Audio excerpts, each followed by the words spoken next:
Readjust your mouse pads, flex your fingers. On your marks, get set, click. Welcome to Triple Click, where we bring the games to you. This week we talked about the Diablo IV beta, which includes a lot of clicking, but also hitting the spacebar so you can dash. More importantly, this game kind of reminds us of Destiny 2. Uh-oh.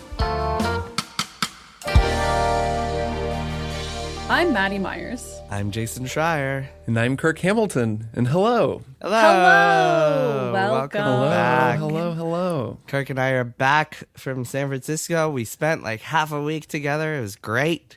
It was so much fun. Super fun. Mm-hmm. To celebrate Max Fun Drive, right? Yes. There wasn't anything that's why else we were going there. on then. It was just to celebrate Max Fun Drive. No, the we got most to hang out important in event. GDC, and Maddy, I'm excited for all three of us to be able to hang out in New York when you come, you both come for the live show. But so soon. yeah, May Kirk and I, 18th. it was really cool. Despite COVID going around and hitting everybody. Yeah, it was lovely. A little bit fraught. Public stuff is always fraught these days, but it was nice to see you in real life and to just get to hang out and talk, not for content, but just, because we're friends. Yes. GDC. Anyway, let's get back to the real event that's going on right now, which is Max Fun Drive. Maximum Fun Drive. So its full exciting. name. So exciting. This is the second week, and we put out our show on Thursdays. So that means that you only have one more day to become a member of Max Fun and get the potential Max Fun Drive rewards and warm fuzzy feelings, which are totally different and way more powerful than the warm fuzzy feelings than you might get the rest of the year from becoming a member. Still valuable, but the warm fuzzies are so important this time. And we will tell you more in the rest of the show, in the breaks, about what you can get. But for now, just know you can go to MaximumFun.org/join. You can become a member, and you get bonus episodes from us and also other things. We also have one of those bonus episodes dropping today. It is a Beans cast about The Last of Us HBO show, which is actually pretty different from the games. And we're going to get into those differences. I think it's fair to say we're going to spill the beans about. I think that's a safe Last prediction. of Us, we have not recorded this yet, but both Last of Us games and the show. So strap in. We're going to get into it. All the beans, they're all on the table getting analyzed by us. But hey, let's get into it. Let's talk about some video games, shall we? Yeah, video games. All right. We did a triple play today. We all played Diablo IV. The beta. Kind of a fully. lot of Diablo 4. I mean, I'm sure it's a very big game, but a pretty big beta. Yeah, Kirk, I hear, got all the way to that end of the story. Did you get to the 25 level cap, Kirk, or did any of us hit that? No, Yeah, I I did didn't not. either. I got to the final available story mission. So there's still a lot of stuff I didn't see, but I did play all of the story missions, so I can really speak to the narrative of the beta, which I'm sure is what everyone is. Really, everybody wants to know the story. For. I mean, you joke, but that was actually the thing that impressed me most, is that like a Diablo game has a really cool story that has so far interesting it's just Act cinematics 1, but stuff. yeah. I mean, I will say I thought the cinematics in Diablo 3 were very cool as well. I don't know that the story had much going on, but I remember thinking the cinematics looked really cool in Diablo 3. Well, it's handled. They have like some new storytelling forms in this, like the whole, even at the very beginning of the game, when you get knocked out and they're like carrying you on a cart. That I've never seen that in a Diablo game before. Yeah. That's pretty cool. It was pretty cool. And also the story is non-linear, apparently. You can play it in whatever order you want. And I think it's pretty short. I guess Kirk can speak to that. But let's get into it. So I played as a barbarian. I only played for one of the 2 weekends that it was available, just for, several hours of my time. I didn't try any of the other classes, but I did play with a couple friends who played as necromancers. And that was really cool to see. The necromancer has like 1 million skeletons that can follow after it as one of its powers. So you have to be very cognizant of which skeletons are skeletons you need to hit Diablo style and which skeletons are merely the necromancer's minions. That's my note on playing with the necromancer in friendly fire. There's no friendly fire in Diablo, can you imagine? And I also played barbarian in single player, but you two played together, and I want to hear about that, right? Or no, you didn't. Jason, you're shaking your head. Jason, no. What were the circumstances of your playthrough of the Diablo 4 beta? Yeah, I played all by myself because, I guess we just didn't sync up at any point. I was also only able to play at specific times. Jason, you should have told us this. Is this the bonus content so for Max Fun Drive? If you become a member, this is what you get if you become a member. I think we should release a singing free episode to Max Fun members where they don't have to listen to that, and for non-members, and then an all musical episode for people who only want to listen to that. Exactly. Yep. Exactly. Something for everybody. We like sort of we a like content options. filter. That's called accessibility. It's options. So I was playing by myself mostly. Diablo, it's interesting. It's a good multiplayer game, but it's also a good like podcast or TV show game, right? Oh, yeah. It's one of those fun, mindless type things. And I'm very curious about it. I actually really enjoyed it. More than I was expecting to, because as you guys may remember, as listeners may remember, well, as you guys definitely remember, as listeners may remember, we talked a lot a little while ago about like whether the Diablo formula is still relevant today, what it looks like, and the solution that Blizzard has come up with for this game is to make it Destiny. And I think that actually works.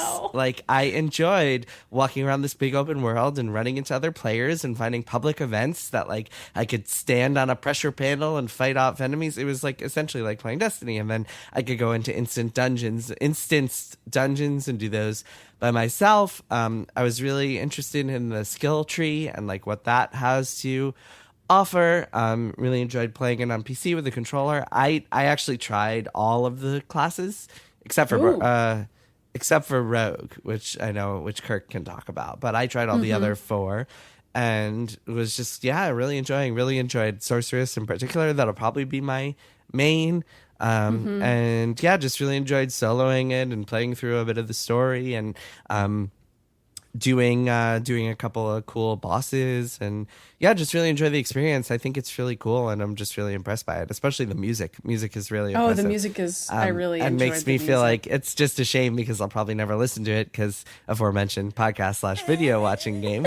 But I appreciate it. Maybe I can listen to it while I do other things. The soundtrack. Well, you can play the music as well as having a podcast layered on top of it, and then it's just like you have a soundtrack to the podcast. One thing I'll say is that I think one of the kind of cruxes of our conversation, or at least the takeaway that I came to it with of our conversation about like, is there room for a Diablo game today, is like, where do you put the interesting decision making as opposed to the just kind of like mindless rah-rah blowing up enemies, blowing up demons and stuff. And I think that in this case, like in Diablo 2, there's going to be some interesting skill tree decision making. And so I'm curious about that, curious to see what kind of like combinations you can play around with, especially in conjunction with some of the unique items. I already was finding items that play around with the skill tree in interesting ways. And then also the new aspect system where you can customize things even more. So very curious to see what the final game is and see what the end game's like, but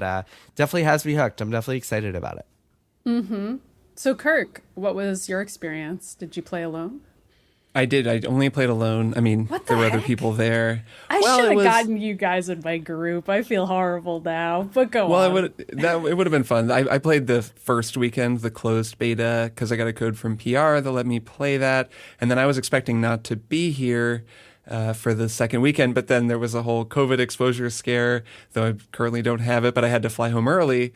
But that meant that I could play a little bit of Diablo. I actually realized it was still on. I was playing some Resident Evil 4, and then I was like, hey, wait a minute, I can load my rogue back up and I can finish the story to this thing. So that's what I did over a couple more hours. Love that moment when you realize you have a game. So I played as a rogue, which was the most similar to the Demon Hunter, which was my main in Diablo 3. I've played as the other classes, but that was the one, for whatever reason, that I played the most.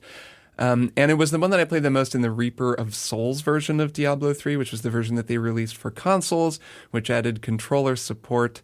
and sort of just like added a whole bunch of stuff to the game. But for me, the controller support was really eye-opening for me and a lot of other people, where it became clear, oh, hey, Diablo works really well as a sort of bullet hell, isometric action RPG.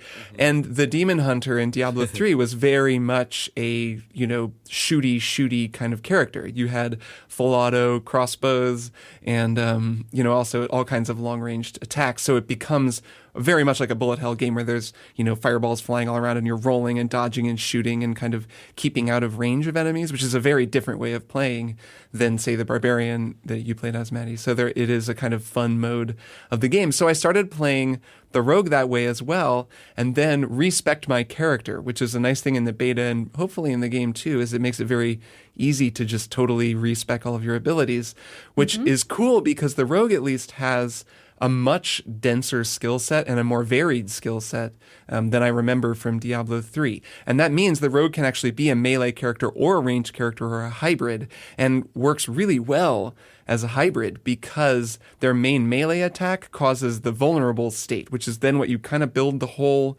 character around, as it makes an enemy vulnerable, which makes them take 20% more damage, which is super useful both solo and I'm assuming in multiplayer as well, where you make a boss vulnerable, somebody else who does a lot of damage just starts hitting it, and you can kind of combine your abilities in that way.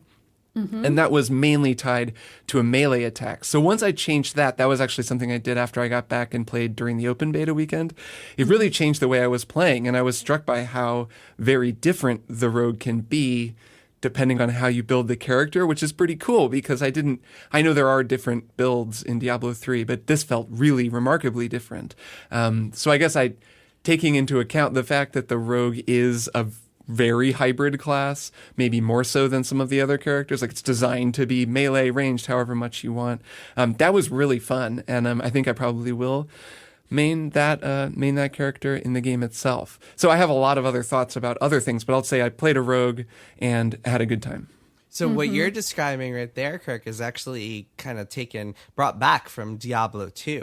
And I think the respecking question, that's an interesting dilemma. I actually think, at least in the beta, it's like free to level 15 and then you have to pay to respec. It gets more expensive, yeah. A little bit of history here. Diablo 1 didn't have skill trees. Diablo 2 added skill trees, but it was totally permanent. So you really had to pick a build and know what you were doing, and you could make mistakes that just totally fucked up your character and made it so you couldn't get past a certain point. But Diablo 2, those skill trees were divided into kind of categories based on the type of build you wanted to do. So for the Amazon, which was that game's version of the Rogue, there was Javelin Amazon, and then you could do a range type Amazon, which I think was bows at the time. So that's how it was. And then Diablo 3 changed all that by making a skill system where you could just change your skills at any time. Right. And I actually think that was one of the reasons that the game isn't quite as looked back quite as fondly as its predecessor, is because those skills felt kind of I don't know, it didn't feel like you were making interesting decisions to the point I made before. This feels like a good hybrid of the two, where it's not totally permanent, but maybe you'll have to really think about it, because otherwise you'll have to spend a bunch of gold to revert your decisions. And also it feels like you're making really decisions that have a lot of impact, really meaningful decisions, to your point, Kirk, where you can really decide how you want to build out your character. And I think once we have time to really dig into the game and get to the higher level decision making when it comes to that stuff, I think it could get really cool and interesting. And so I'm excited about that. Yeah, just to throw it out there as a sort of zoomed out idea, I really like the idea of giving... zooming out now? I know, I'm trying it out. I'm trying out your move. I really like the idea of giving players who are starting out in the first 10, 15 levels, a very easy way to totally respect their character. Yeah. I think that's just a really cool decision, Very and smart. wouldn't be surprised to see it turning up more, especially actually I think in games like Elden Ring and FromSoft games. That's such a thing where it is true that in that game you kind of have to stick with a build until you get to the point where you can respec, and then respecing actually gets easier and easier the farther you are in. But actually, this makes you think maybe they have that backwards, backwards, where it should be really easy at first because that's when you don't really know what you're doing. And if you play through the first major dungeon and you're like, man, I kind of wish that I'd gone with Dex instead of Strength, or whatever, like you could just very easily try that out and then maybe like, oh, never mind, I actually like Strength. And you can go back without having to get to a certain point. So yeah, I think that's a really neat idea. I'd love to see it in more games. Yeah, there's an argument to be made either way, because you could also say like, hey, if I have the ability to respec from the get-go, I might suffer from choice paralysis and be like trying 20 different builds, like thinking, oh my God, which is the best one, as opposed to just sticking to one and then, oh, okay, figuring out you can get through the first chunk of the game up until respecs. Maybe. I mean, I certainly didn't feel that way in the Diablo beta, so I at least thought that this worked great. Well, Diablo's a little different because it's built in a way where I don't think, at least until you're in the higher difficulty levels, it doesn't really matter. You're just going to plow through things for the most part. I don't think there's a ton of strategy or decision making to be had there at the very beginning. I mean, there can be. I feel like playing as Barbarian is definitely harder because you don't really have long range attacks, especially at the outset. And it got a lot easier once I got Rend, which is like sort of a more area of effect attack. It's like a really big, long axe swing that can affect a lot of enemies in front of you, but you still need to be pretty close. And I think that's part of why I'm not alone. I saw a lot of people talking about how the Barbarian's a pretty hard class to play by yourself in those early stages, but over time you've unlocked enough area of effect attacks that you can kind of muscle your way through it. But it was definitely tricky, although I enjoyed playing alone in the sense that I enjoyed using the dodge button. So Kirk, you noted before the show that there was the dodge roll on consoles. I didn't play that a lot. So for me, this was my first time having sort of the equivalent of a dodge button. It's a dash in this game, and it's on a cooldown, which is really weird. But since the Barbarian's such a slow character, I felt like it worked for me, and combat was super methodical, and it made me think a lot more about what buttons I was hitting as opposed to just mindlessly clicking, although it was still just mindless enough that I could listen to a podcast and have a great time with my brain only slightly on for Diablo. So yeah, I really enjoyed like the slight increased challenge of playing Barbarian solo, although I'm not sure how long that will continue in the full game. Yeah, I think that they've taken the increased emphasis on mobility that Diablo 3 had and really multiplied that, especially, I guess, with the rogue, with the character that I played. But I'm guessing with a lot of the classes just based on some of the encounters that I did. And I really like that. That is why I loved playing Demon Hunter in Diablo 3, is that it's really fun to play Diablo as a game where you're constantly moving. And the rogue at least has, a dash ability where she'll like fly into combat and do an attack through a bunch of people. I worked out a whole thing where she has caltrops that she throws down. So those are like a big spread of, spikes on the ground that do damage and slow enemies down, and she jumps backwards from that. So I would jump in with my blades, then drop a poison trap, then caltrops bounce out, get shooting. Like, it was this really fun, very, very mobile way of playing the game, and I was having a blast with that. And then the final boss, at least I think the final boss that I fought, is like this aspect of Lilith boss, is a pretty cool boss fight. It was the most involved by far. There's this NPC who turns up, this guy who you're talking to throughout the story, who then kind of sacrifices himself and in this kind of noble way. Is that his name? He's the guy who betrays you, or he takes the bribe to let what's-her-name's mom through. And that's okay. It's like the very beginning. We're going to talk about this story. Loreth. I think that's a different guy. Loreth is the guy who you see in shadow in the doorway, and you're like, oh no, is that a bad guy? And then he walks into the cabin and he's like, hey, I'm your buddy. Oh, no, not that guy. That's played by that one actor, that great, with the amazing voice, low, the deepest voice. No, this guy is like a sort of NPC that you first run across when you go to rescue the lady. Right, and he's sort of, he's flawed and he's sinned, and that winds up being a theme. Like you said, Jason, I mean, actually, yeah, narratively it's pretty cool. Like, there is a story, even in the beta, that you can kind of follow with characters that do stuff, and also clearly are going to do stuff in the future. But this is his great moment of like, whatever, like saving his soul. So he comes back and he turns up, so you've got this friendly NPC in the fight who is like dropping a force field that protects you sometimes, so you have to get over to him. The boss is blowing up the whole arena, there are these waves of blood shooting through. It actually reminded me a little bit of the Moog fight in Elden Ring, where it's just blood everywhere and you're trying to stay alive. And then you kind of realize there's rhyme and reason to it. So I'm moving around, dodging, keeping an eye on my roll. Well, you can shoot the orbs, right? Like the blood orbs. Yeah, he sends out these orbs. So then there's these waves. Then you have to be hitting him. Then I'm trying to make him vulnerable because I'm starting to get into that mechanic. So that means I have to keep my energy below half, which makes me apply vulnerable with my melee attacks. So it's a lot of fast decision making and positional strategy that I just found really fun. There was some of that in Diablo 3, so I don't want to like discount Diablo 3. It's been a while since I played that game, but this felt on a different level in terms of specifically the mobility. And at least with the rogue, it was really fun. I was having a great time. It just felt like I was playing a game to a kind of in a more elaborate way than sometimes Diablo feels, where you're just sort of like, okay, whatever, I'm just standing here mashing things. So if that's like a sign of boss fights to come,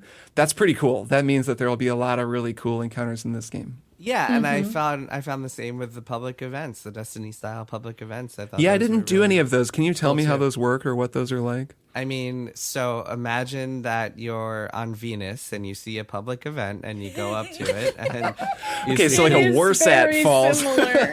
It is identical, like literally, it's the exact same thing. There's like a circle on the map, a glowing and when you're ring. in the circle, you will see objectives appear, and it'll say objective, protect the Warsat, objective, stand on these I'm panels. actually realizing I did one of those. I was thinking of the world bosses. Did either of you do a world boss? No, that was also a specific thing okay. that was like specific times that I wasn't able to do. No, that's a different thing. But I imagine that's more like a bigger scale public event, like one of those like big more boss people can public participate, events. maybe. Yeah. But yeah, I thought those were just interesting mechanically. And yeah, this game does seem to have a lot that's interesting mechanically. And I actually think I'm actually okay with the dodge button cooldown decision. I think it makes you have to think a little bit more instead of just spamming dodge. I also think that, I just think it adds an interesting layer of kind of decision making, or at least kind of keeping track of things that that otherwise you wouldn't be thinking of. Like in Diablo 3, it was pretty spammy to just be like dodge rolling everywhere. I do think it is interesting. And also the kind of cynic in me is thinking, well, they have mounts in this game, and so they don't want you to be able to dodge to like constantly do a string of dodges to get around the world, because then you wouldn't use your mount. And then taking that all like to the ultimate cynical level, they want you to use your mount as much as possible, so you'll buy cool skins for it and show it off to people. That's definitely why they made it. I would cool say down. honestly that's overly cynical. I think it is. I am with you that I think that they have balanced combat around it, and they don't want people to be spamming it, and that is probably the primary reason for it. Of course, we can never know. And yeah, I think you're kind of addressing the fact that there's some controversy. There are people complaining about it. And it's just interesting to me because anytime game developers have to take something away in order to make a game better, that's just always an interesting moment, because it's very hard to take things away. It's, Destiny, those developers run into it all the time where they're like, well, Fatebringer is too good. Everyone's using it. We just have to do something. Yeah, it's essentially a nerf, Although it's right? easier They to nerfed take things away dodge for a rolling. sequel, to be fair. Because it's not like it was... and I mean, and it's not like it doesn't work. It's just interesting to see them have to make that decision and then hope that over time people will get used to it. And then if you're playing a character like a really mobile character like the Rogue, there's Rogue gear that gives you an extra dodge roll. I didn't actually get it, but it's out there. And then, like I was saying, there's these multiple moves that you get as a Rogue where you jump and dash around. Like you can really, if you're starting to think, and I put them on the shoulder buttons, and then I've like got my mobility buttons basically, and they're the cooldowns. If you kind of stagger them and play intelligently, you can constantly be moving around, and then that does lead to a just more engaged play style, like you were saying, Jason, which I think was a lot of fun for me. And already the game is so responsive to you. Like so I don't know about the other classes, but for Barbarian, you have an attack on the left and right click, and you can constantly use them. You can just never stop attacking at any point. It will not stop you. Like the cooldown on them is essentially non-existent. You can just keep clicking endlessly, and it will always respond, which is what's so satisfying and also ultimately boring in playing a game like this, is that you can just click endlessly.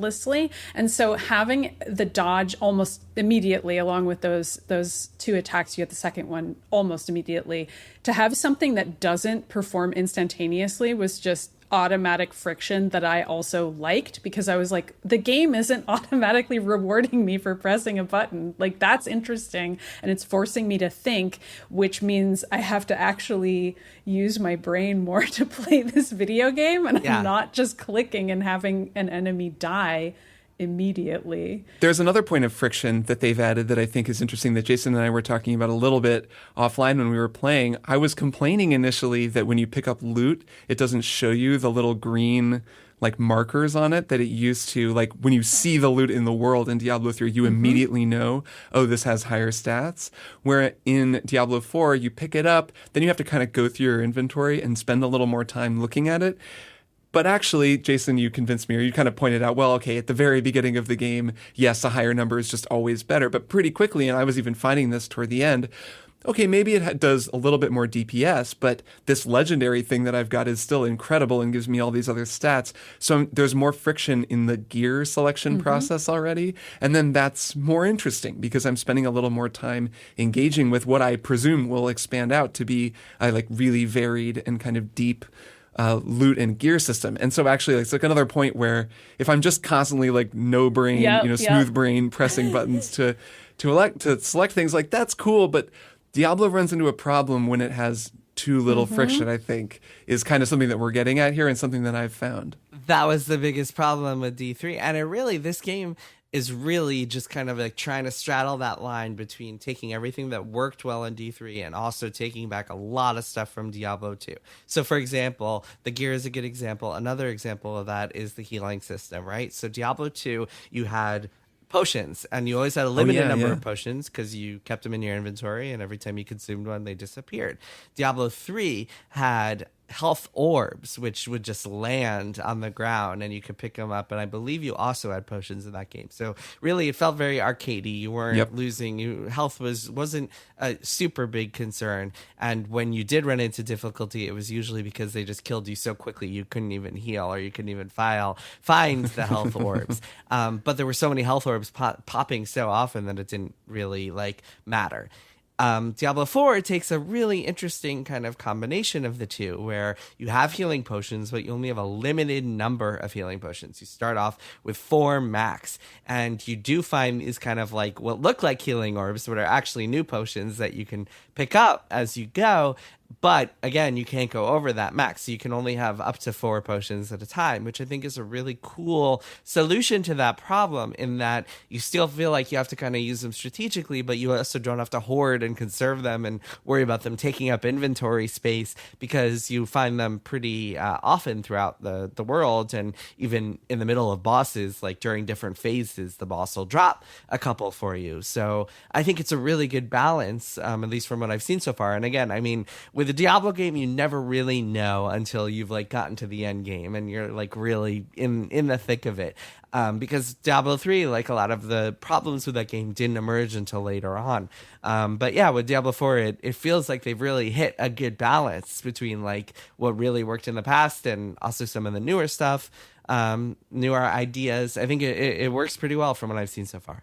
We've been pretty high on this, so I want to bring up something that's been more controversial and that I already saw as an issue, which is the fact that dungeons are no longer random or procedurally generated. They're all essentially the same design over and over, which means that people can plan ahead as to which dungeon they would want to run. Like some dungeons in the beta, people were like, oh, this one's really good for leveling up fast, or this one is good for farming certain kinds of loot or whatever, which is a lot more like an MMO or like a Destiny, with which we're all familiar, where we're like, okay, let's run this certain strike, or oh, this has it favors this certain ability or class. It's really fun to play this one. And that is definitely more how Diablo 4 is going to feel, which is wildly different. I mean, it's just a completely different way to think about Diablo than any previous one. And I'll admit it's been an adjustment for me to even imagine that. And I'm worried I'll get tired of these same dungeons. Okay, wait. Why would you run the dungeons? I assume you would do a dungeon if a quest let you there or if you wanted the aspect. But why would you keep running the same dungeon? To level up or get specific items or Yeah. Well, so I'm not really concerned with that because it seems like, I mean, if you guys looked at the map, the open world is humongous. Like, I don't think that you'll need to do the same dungeons over and over again to level up when you could go and do a bazillion and other things. But that strikes me as just like, it's hard to know if it's a problem until the full game is out. So it's hard to judge, at least for me. Yeah, it's an interesting change. I mean, I would be surprised if there wasn't something like the Niflheim. Yeah, Rifts, the Rift, is that what Rift they were dungeons. called? Yeah, the Rift. Yeah. Where they were they weren't randomly generated procedure. They were kind of different elements mixed together in different arrangements. So I guess that's procedural. They were procedurally generated. And those were cool where you don't get any loot until the very end, and then you beat the boss, and then all the loot from the whole dungeon comes out of the boss, which is just kind of pleasing. Like, I'd be surprised. Those were such a hit. Everybody seemed to really like them. I didn't play them a lot, but I know people really enjoyed them. They seemed cool. I'd be surprised if there wasn't something like that, too. The sense I get from this game is they're just sort of adding even more. And since we don't really know what there's going to be, I'd be surprised if it wasn't sort of a mix of, handmade dungeons and also procedurally generated stuff. I did like the story dungeons that I played through being sort of set in what they were and how they were designed, only because it allowed for some storytelling stuff that I thought was cool. There's a sequence, but basically the story of this is you're trying to stop Lilith, because Lilith is just a big problem, according to video games that have come out in the last 6 months. It's really just all Lilith, man. Oh, you mean Lilith, daughter of Mephisto? That Lilith? Yes. I see. We need to get magic in here to make some. You do kind of make portals in this game that look like magic. Where is Ileana Rescue? I feel like you guys need to explain what you're talking about, because like nobody played Midnight Suns. I'm talking about Marvel's Midnight Suns, in which Lilith, a very similarly sexy horned lady design of Lilith, is the central girl boss antagonist of Marvel's Midnight Suns and also Diablo IV. Shout out to those guys because they made a great game, but I think a lot more people are going to play Diablo IV. I think that's true. Yeah. Oh, well, yeah, I wasn't trying to make a comparison, even though Midnight Suns, the farther I get from it, the more I'm like, that was the best game that came out last year. One of my favorite games ever.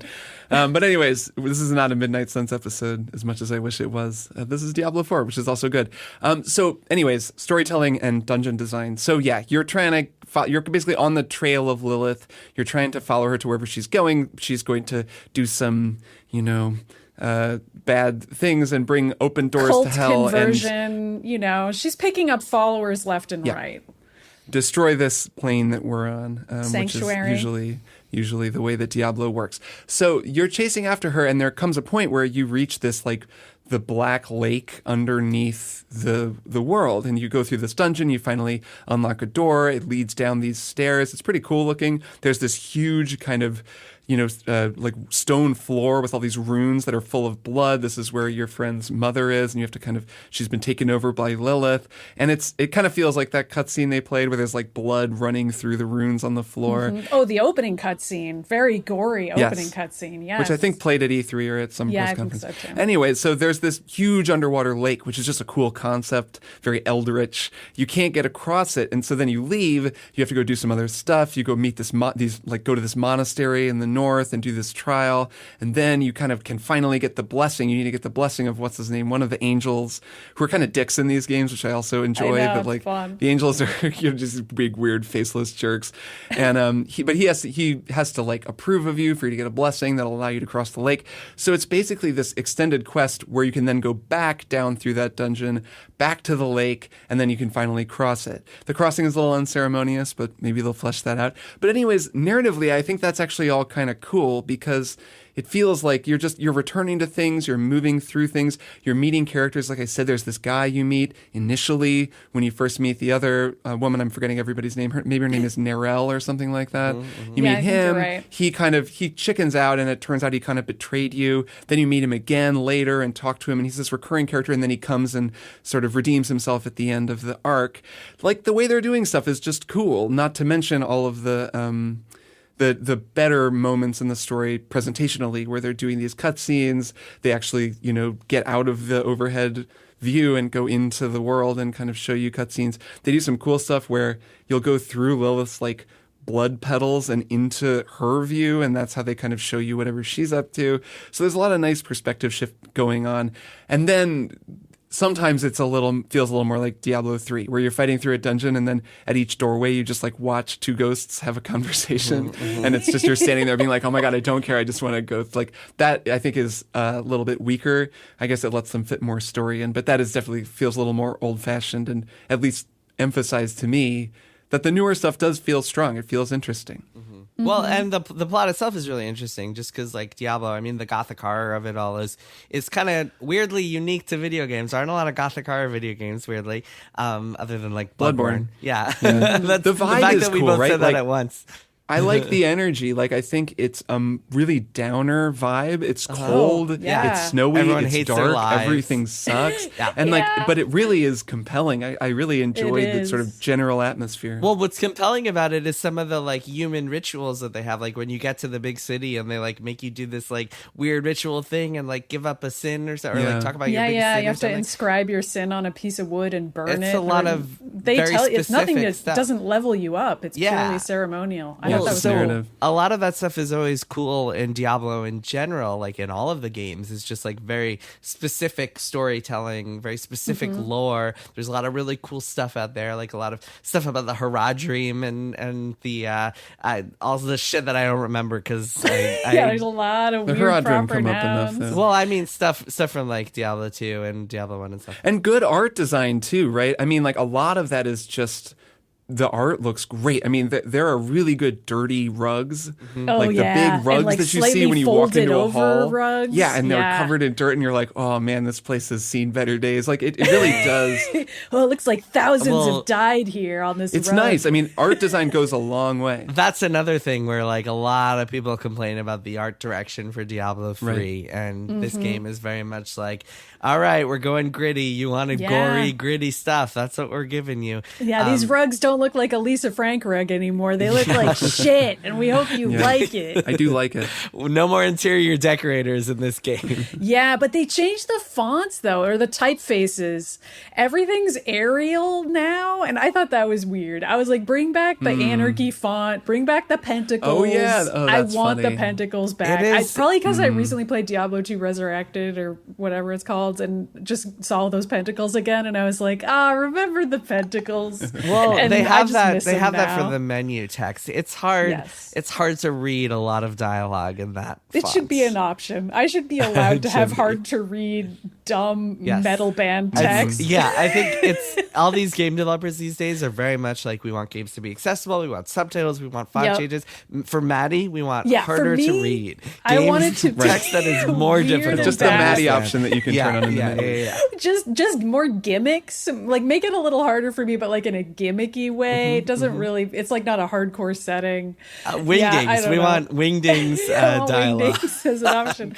I did kind of add to the atmosphere though, and like the very specific kind of, satanic panic era of Diablo, where it's like you're literally fighting the devil. Like in this game, I mean, it's fun. It's fun that now we're fighting Lilith. I like it. I like that is the plot of the game. It just feels like a throwback, and yet also, it's a new time, guys. The devil's a lady now. Everything's changed. I think there's something to that. There is. Yeah, well, Diablo, I feel like there was no Diablo in the last game, right? Diablo himself didn't appear in the last game. Am I remembering that right? The Lord of Terror. I don't know. Yeah. Well, he was in the kind of, second game. because doesn't he take over? God, I can't remember her name, but she's like related.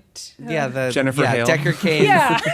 Decker Kane's niece granddaughter. or whatever. Yeah, but doesn't he's she not become like the devil at the end? No, she becomes a different devil, and There's a lot of devils. There's a It's lot not of devils. Diablo. Is the point? Anyway, I so see, Lilith I is see. a big bad now. Who's to say which demon we're fighting?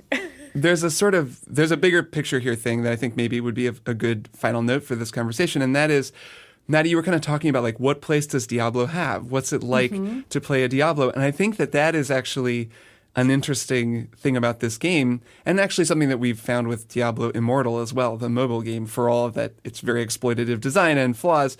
Playing that too was that feeling of, okay, right, this is just pretty fun. Like Diablo can let Diablo be Diablo or whatever, Yeah. right? Like it can just sort of be a game that you walk around and shoot things a whole bunch, and it's just pretty repetitive, and the fun is in the little decisions, and then you listen to a podcast. And I think that it felt a little more like when Diablo 3 came out. There was all this others. It just felt like there were more new things happening elsewhere in video games, and maybe there was no room for Diablo, and people were worried about that. And playing this made me think, no, there's always going to be room for games like this. It doesn't need to be anything more than this. It can look a little better. It can be a little more complicated. It can have the metal band aesthetic, ladies with horns. But the design can just be simple. It can just be this kind of game, and it'll always be fun to just walk around and do this. So just make a game like that, which seems to be the way they approach the game as well. Yeah, well, I guess the question is, like, how long would the three of us stick with a game like this? And that's what we'll have to wait and see. And also, are we a good sample? Because I probably won't, right? Like, I'll play through it, and then I'll be like, okay, I can't just do this forever. Maybe you will. Maybe you'll answer. I don't know. We might all get addicted to it. Well, I mean, that's the nice thing about a beta is you get a taste of it, and we can kind of try to figure out, like, hey, how hooked are we going to be on this game? The one thing that I regret not doing is playing a multiplayer, and so I'm looking forward to that. The three of us will definitely play. It was super fun. When it comes I'm sorry out. that we didn't make it happen, we'll have to stream it or something. Playing with a couple friends was a blast. The limited beta makes it tough, especially because Kirk and I were both in San Francisco. So we'll sort that out when the game comes out. Absolutely. Can't wait to find out what that Lilith is up to. All right, let's Nothing good. Let's take a little break and then come back with one more thing. It is almost the end of Maximum Fun Drive. Max Fun Drive to those who know it well. Maximum Fun Drive to anyone in its class that it's teaching. Professor Maximum Fun Drive to strangers. We are so thankful to all of you who've already either increased your membership or joined as a new member. I know there are a bunch of you out there, and we really appreciate it. Really, like, you all make this show happen. You really do make it so we can make the show we want. We can make the show we want without having to have ads on it, which is really rare and cool, and get to be a part of Maximum Fun. And so there was this announcement that some of you probably saw about Maximum Fun, the network that we are a part of.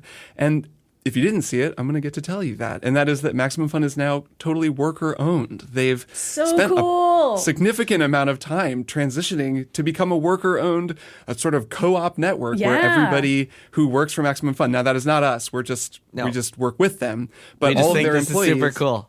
Yeah. We just think it's really cool to be part of this. All of their employees own it. They all share in the profits and the success of the business. They're similar to our former friends from Deadspin who formed Defector, another worker-owned media outlet that we love. And not our former friends, our friends from formerly from. Yeah, we're still friends with them. Still our friends. our former Deadspin. We're not friends with them anymore because this is a co-op versus co-op situation. No, just kidding. It's only a great trend across all media. We love it. Right. We love them. It's you form a co-op and then you fight all the other co-op. Our co-op has become competitive. Yeah. So anyways, we think that's really cool. And look, this whole thing, everything that's happening here, this network, this show, it's all part of like a real thing. And this sounds cheesy, but it really is a part of like trying to do media differently, trying to imagine a better way of doing things. And really, like, we just want to make a show about video games and make enough money to keep doing it. But also, like, it is cool to feel like we're part of something like genuinely exciting and more sustainable and better. So if you want to support that, you can become a member. And all of you who have become members, you are supporting that. So thank you. You should feel great about that. You should. And it's not too late to become a member, but it almost will be. Except it also isn't. You can become a member at any time. You'll be able to become a member at any time. But you can get these rewards if you sign up in the next, I think, by the 31st. So in the next day from when you're listening to this. There are rewards. We have talked about them. You can view them all at MaximumFun.org/join. The stickers, which I actually just got my stickers since the last time we recorded one of these. They're super good. The champing at the bit, chomping at the bit, chimping at the bit, chumping at the bit, which I liked. Chumping. Chumbawambing at the bit. Chumbawambing at the bit. There's so many interpretations. Many options. What many ways letter that you will can read Vanna it. White turn over? Who can say? You can take a little marker and you can write it in. I have can. 3 actually. Maybe I'll put a different vowel on each one. So the stickers, if you join at $10, there's a cookbook and spices that you get. If you join at $20, the cookbook has recipes from all of the different shows on the network, including us, some triple chip chocolate chip cookies yeah. that I'm going to make that look delicious. At $35, you get an apron, which they sent us. This year we get some of the prizes, which is pretty cool. And the apron's pretty sick. There's so also awesome. like really nice membership cards. All of that is at MaximumFun.org/join. You can find out about it. We really hope that you'll become a member. Do it before the 31st. You really are almost out of time. And, there's no time like the present. But really just thank you all so much. Thanks everybody who supports our show and supports Maximum Fun. We really appreciate you. And thanks so much. Thank you. Yay. Thanks. And we are back for one more thing. I will go first because I played a video game. And yeah, you did. It was really good. The game was called Metroid Fusion. I beat it in its entirety for a second time in my life. I have no regrets. Did I need to do this? No. Didn't cover it for work. Didn't talk about it on this show until right this second. Playing a game for fun. Simply did it purely for the joy of being alive. And I want to recommend it once again to everybody, especially because I've been a little soft on Metroid Fusion in the past. The first time I played it, I wasn't that into it. It's got a lot of story in it, which is very unusual for a Metroid game. Usually Metroid games, especially like the 2D puzzle platformer type, which is the genre that Fusion is in, came out in 2002, same time as Metroid Prime, which in the 2000s was by far my preferred Metroid game of 2002 Metroid games. Mm-hmm. It's got way more story than even Prime and definitely than any other 2D Metroid game. It's got a lot of text on the screen. You got conversations between Samus and other characters. There's no voice acting, but there's a lot of dialogue. You don't pick the dialogue, but you're just reading along. And there's a lot of references to Adam, who's Samus's former commander, who is in the game Other M. I think that game is pretty badly written and facile. I think it's easily my least favorite Metroid game, and I had already played Other M by the time I got around to playing Metroid Fusion. I played the games out of order, as most people do. And so then it kind of soured me on Fusion. I was like, I don't like this story. It's weird to have Samus talking so much. The game's much more linear. You really just go discreetly from one section of the game to the next, and you're really ordered around a lot by the ship's computer. But I ended up loving it so much more this time because, first of all, Metroid Dread has become one of my top favorite Metroids. We've all talked about it and how great it is. And there's some story in that game. But also, Dread is a direct sequel to Fusion, and it really builds on the expectations that you have after Samus has spent all this time talking to the ship's computer in Metroid Fusion. And it capitalizes on that at the end of the game in a way that I really liked. So then going back and playing this one, nice. And I will say Metroid Fusion also has some twists in it that I won't spoil, just as Dread does. And it's really cool. I thought it was really, really good, actually, playing it after playing Dread. And I enjoyed the story way more. And I just really recommend it. So if you played Dread and you want to check out another Metroid game that's just really freaking good, it's on the Switch now. It's on the Switch Online service, Metroid Fusion. It builds on the story in Dread. It's obviously set before Dread, but it's like right before, like mere days before. So that'll help you and also kind of introduce you to the X-Parasite, the Metroids, study of the Metroids. All in that every lore, game. you gotta yeah, know. well, I All mean, that it's, Metroid lore. honestly, well, that's all the there's- stuff from Dread, yeah. It is, but this is the most lore that's been in any game is really in Fusion. I played it. I last played it when it came out in 2002. Have any parts of it not aged well? Have any parts of it aged poorly? I mean, no. I certainly looked up some things in walkthroughs because it's a 2002 2D puzzle platformer. There's some stuff that's just not signposted very well.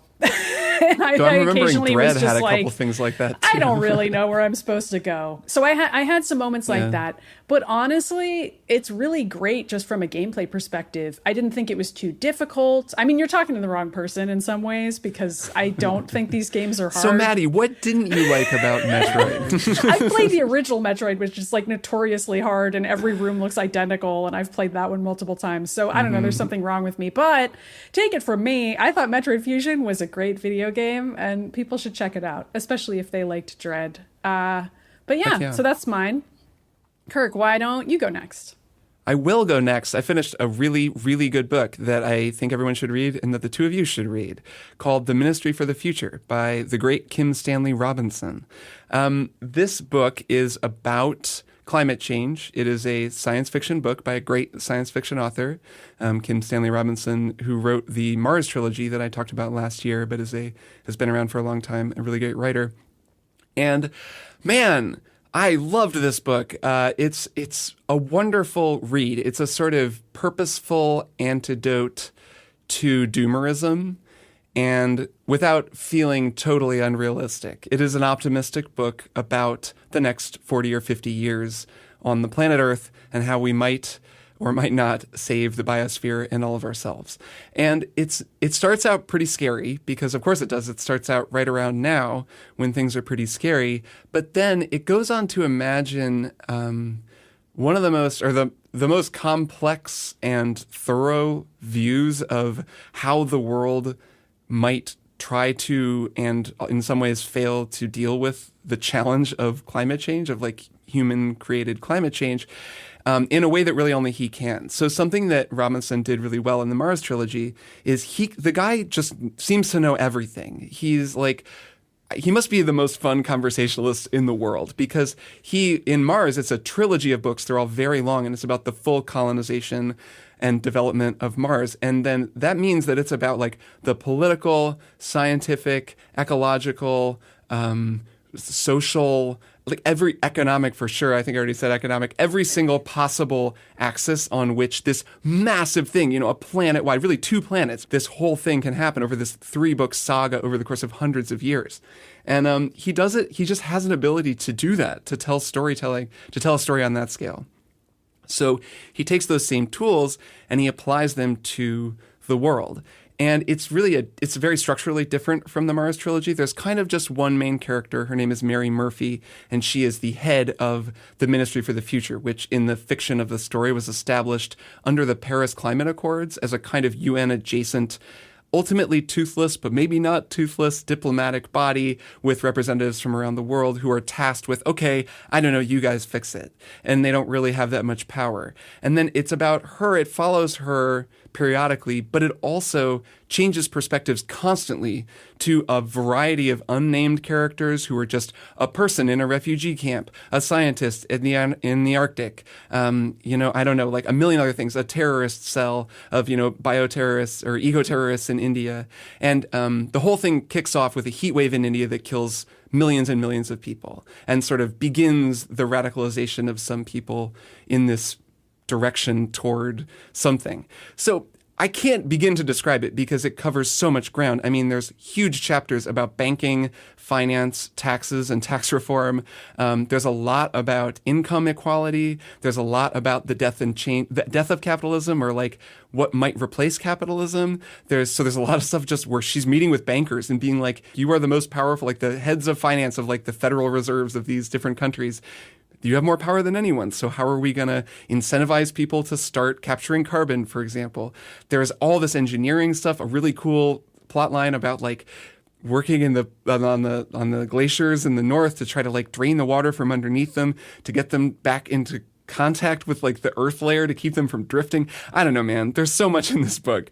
And what's cool about it is it never feels like it's bullshitting you, even though it's clear that he is very, very optimistic about what humans are capable of if we really work together. It's slow. It's frustrating. It's not just like, yeah, everyone does it, even in the face of like this existential threat. I don't know. I could talk about it forever. It's really just like a hell of a book.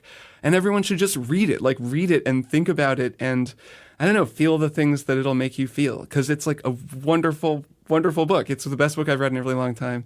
And I just loved it. So I don't know. This is my incomplete but glowing recommendation for The Ministry for the Future. I'd love the two of you to read it. I think you'd both really, really like it. And it'd be fun to talk to you both about it.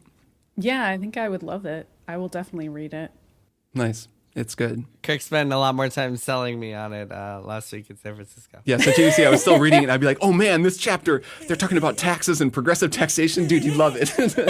There is the line, I should say, this is funny, but you know the joke, it's easier to imagine the end of the world than the end of capitalism.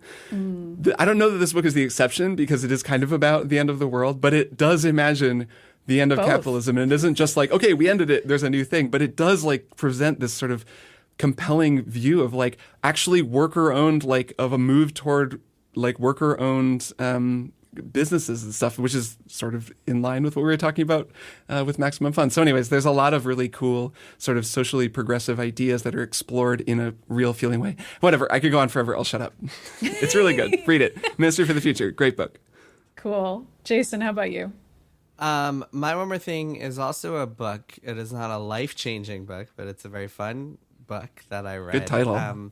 That I blazed through on the plane on the way home from GDC. So this is a book called Everyone in My Family Has Killed Someone by Benjamin Stevenson. And this is a recommendation from a fan of the show who goes by Kill a Cow on Twitter, best known for his Bill Simmons impressions.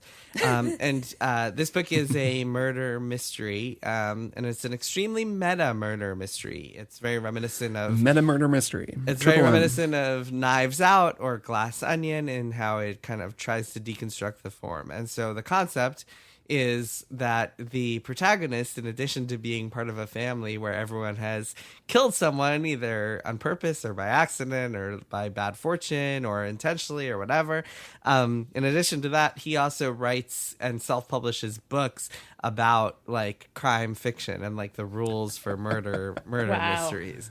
And he also breaks the fourth wall constantly. So in fact, within the first like 10 pages of the book, he says the following pages are going to have murders in them, and he just lists every page that has the murder. And that's the kind of book this is. This is the kind of book that is kind of like referencing itself, referencing mysteries, referencing the fact that it's about a murder mystery. So the narrator talks about how he's going to tell you the truth, but then at certain points he'll be like, well, I said I was going to tell you the truth, but not all the truth. And then he reveals things that he had hid from you before. It is a very fun read for those reasons and more. It can actually get a little too much. It can get a little bit too annoying when he's like, but you haven't found out about that yet, just wait. And he kind of like does the Stephen King thing of spoiling what's going to happen in a way that can be a little bit annoying, but none of that has a negative impact on the overarching story, which is very fun and enjoyable and twisty and really cool. There's even a moment, because of course there is, where the narrator and protagonist is in a library pointing out exactly who did what and what happened when at the very end. So Nice. it is very much like in the service of, it's very much like a kind of a tribute to Agatha Christie and great mystery, great golden age mystery, and has its own fun story attached. So the story real quick is that that this family in which everyone has killed someone has a family reunion in a ski lodge, and there is a storm, of course, and so nobody can escape, and then people die and got to figure out what happened, who died, who killed them. Sure. Cool. Yeah. Nice. So Classic. pretty classic stuff. And yeah, very enjoyable book. Everyone in My Family Has Killed Someone by Benjamin Stevenson. I recommend it. Very fun read. And yeah, I read Nice. it. It's good enough that I read through it all on a plane. So very. Does very sound like fun, a perfect plane book. read. It was a perfect plane so read. many I just ways. sat there and blazed through the whole thing. Took me maybe 3.5 hours, 4 hours to get through it. So I had just enough time to play some threes on my phone as we were starting to descend on the way home to New York. Perfect flight, really. Wow. Yeah, it doesn't get any better than that. And that's the end of our perfect episode, I suppose. Yeah, we did it. Everyone in Another this perfect episode. podcast has killed someone Yeah, that's true. In a video game, But have we, maybe. though? in Diablo 4. Yeah, we've all clicked on someone. And you know what that means. Mm-hmm. It means we're clickers from The Last of Us. Lowercase c clickers. Right. That's right. And speaking of which, MaximumFun.org/join. Just do it Yeah. now before This you is it. forget. You got a day. Like, come Do on, it you're listening to this now. right Do it. now. Just take out your Yeah. phone, do it. No. You just become a member. That's yeah, it. there are some things on the internet where I'm like, I should really subscribe to that. And then, Oh, yeah. And then I'm like, And hey, then you I never just do. did it. Well, no. And then I'm like, hey, I just did it, and I really enjoyed it. I'm glad I did this. So I think you might feel good if you go and Yes. and do that thing you've been meaning to do. Subscribe to that show you've been meaning to subscribe to. Absolutely. And with that, we'll be back next week. See you All all right. then. Unless you are a member, in which case you'll get a bonus unless you're a episode member, and then today. That's right. Yes. That's right. Otherwise, see you both next week. Bye. Triple Click is produced by Jason Schreier, Maddy Myers, and me, Kirk Hamilton. I edit and mix the show and also wrote our theme music. Our show art is by Tom DJ. Some of the games and products we talked about on this episode may have been sent to us for free for review consideration. You can find a link to our ethics policy in the show notes. Triple Click is a proud member of the Maximum Fun Podcast Network, and if you like our show, we hope you'll consider supporting us by becoming a member at MaximumFun.org/join. Find us on Twitter at TripleClickPod, send email to tripleclick@MaximumFun.org, and find a link to our Discord in the show notes. Thanks for listening. See you next time.